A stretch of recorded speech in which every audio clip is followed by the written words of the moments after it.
Happy Monday. What a weekend. Jorge Polanco is positioning himself as a forever hero in the eyes of Mariner fans. First, Polanco came through with the game-winning hit Friday in the 15th inning to help Seattle beat Detroit 3-2 to win the American League Division Series. Then on Sunday, Polanco drove in the go-ahead run and added another RBI single later to give the Mariners a 3-1 win in Game 1 of the ALCS. The game began in Rogers Center with Seattle trying to get on the board in the first inning. Bounces one left side. Riley's headed home. Barger's throw is there. The tag from Kraken. He's out. Addison Barger throws home, and they cut down Cal Riley. Well, the only player you couldn't hit it to that softy and not get a play at the plate. When you're at third base, you're reading the ball to see if that's a ball that they can turn for two, or you force the action at home. And he was forcing the action at home. Facing the top hitting team in baseball, which showed every bit of that in the division series. And on the first pitch, George Springer lights the fire. New series, same story for this Blue Jays offense. One pitch in, it's 1-0. High drive right field. Cal Raleigh has connected and tied the game in the sixth. It's the big dumper when the Mariners need him most. 62nd of the season. And Game 1 of the championship series is tied up.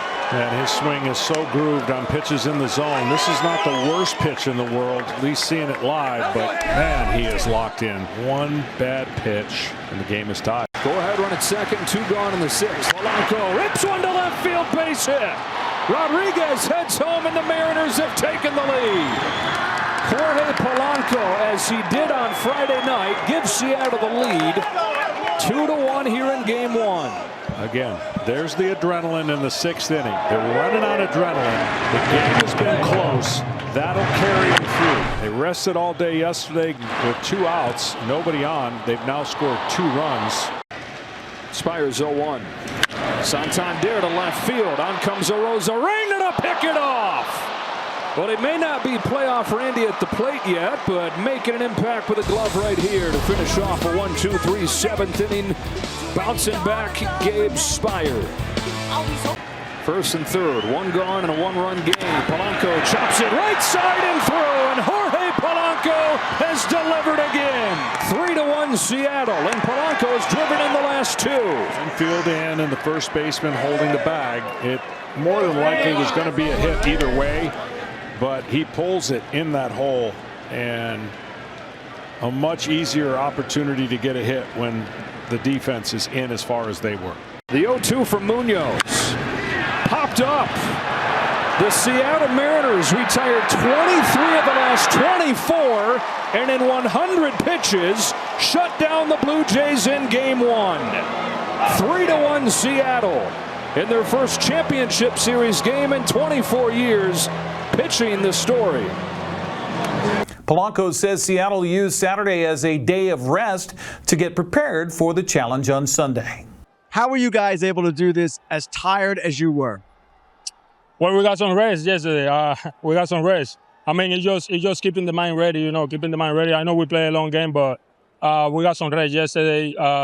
We're trying to keep it simple, just trying to recover as much as we can. We know we got to play again today, and we just came here and compete today. I'm trying to win. The walk-off hit you had in Game 5 of the division series, 2 RBIs tonight. Jorge, how important is it for the Mariners just to get 1 win here, maybe even 2? It's very important. Playing away, playing against a crowd. I think it's very important for us just to come out here and get a win or 2 wins. But like I said, we just taking game by game. I'm just trying to compete. Cal now has 62 home runs hit on the season. He was quick to credit Bryce Miller for a thrilling performance. What does it say about this Seattle team? Yeah, we're a tough team. 1 through 9. Pitchers came out today, really impressed us. They did awesome, especially after short rest and how many pitches they did the other day. So can't say enough about Bryce Miller. Obviously on short rest and giving us 6 strong innings was huge. Well, let's talk about Bryce. As you mentioned, he had never pitched on short rest before. It's the longest start on short rest by anybody in the postseason in 6 years. Didn't look that way in the first inning. Take me through that mound visit. When you went out there, 2 runners on base, already a run on the board. Yeah, you know, give credit to Springer. He's an awesome player. Obviously got that one out first pitch. And Luke's gave him a really tough at-bat there. After that, he kind of started being a little picky there and really just told him to go out there and trust his stuff and, let it play and, force the contact. They're a good team. So, we know they're going to hit the ball around. You just got to be able to locate and mix speeds. We'll have highlights of Game 2 tomorrow morning on Wake Up Wenatchee Valley. Meanwhile, the Dodgers and Brewers begin Game 1 of the NLDS. That game underway right now on TBS.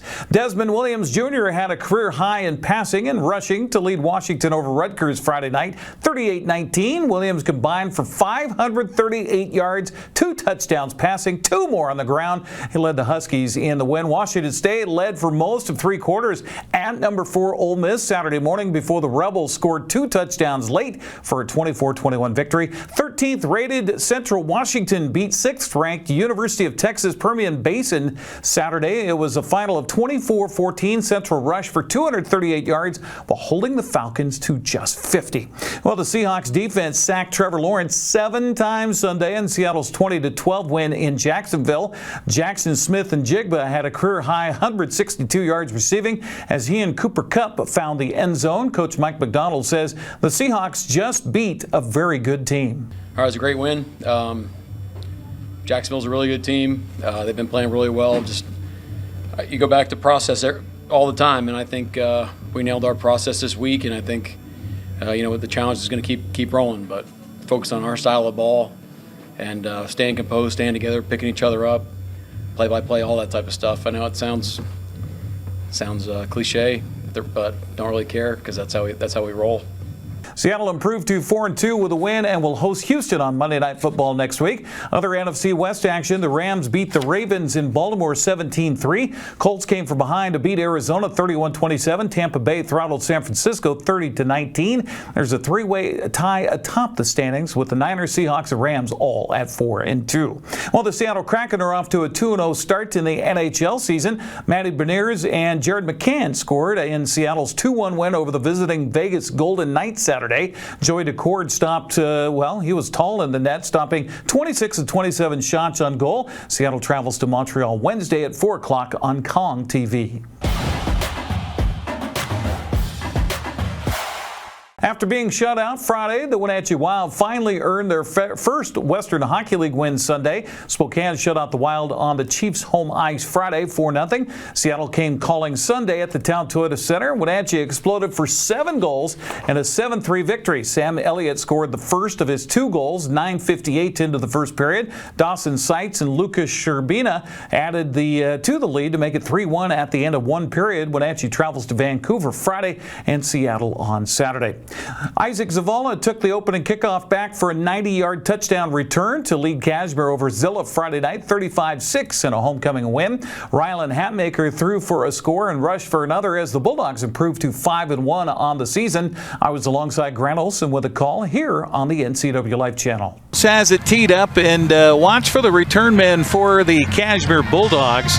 As they get the ball high end over end, it'll come down, take a bounce, and then picked up by the return man. They'll do a reverse, and here's Zavala to the 15, 20, Look 25, out. 30, 40, out to midfield. He's going to take it all the way for the touchdown on the opening kickoff of homecoming 2025 for Cashmere, and that will be about a 90-yard kickoff return touchdown.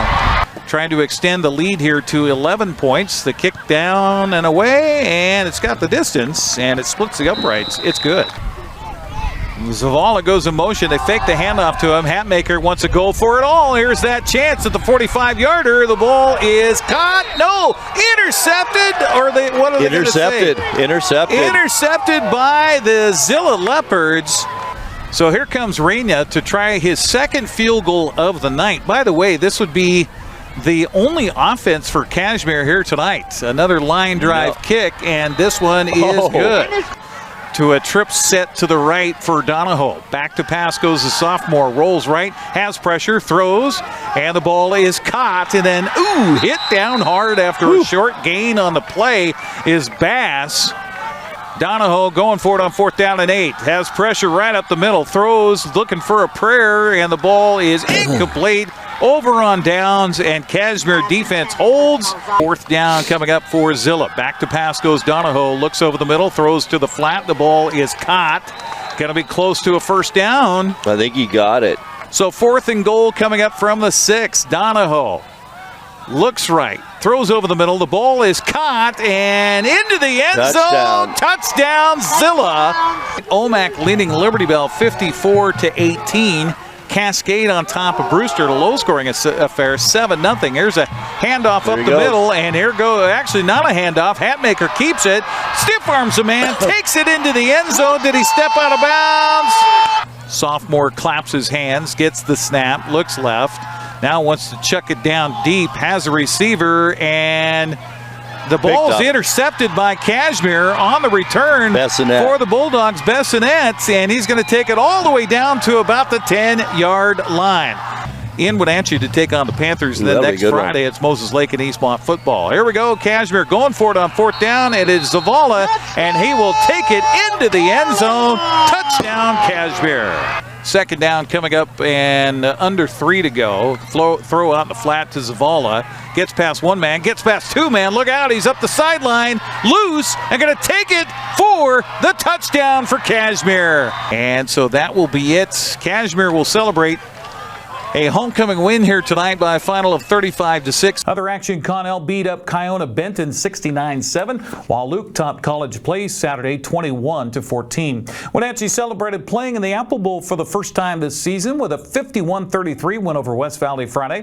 Eastmont traveled to Eisenhower, came away with a big 69-6 victory. Sunnyside beat Davis 42-14, and Moses Lake pounded Post Falls 42-7. CWAC play, Quincy fell to Ellensburg 28-14, Othello down to Freda 33-21. East Valley topped Toppenish, and Sela shut out Grandview.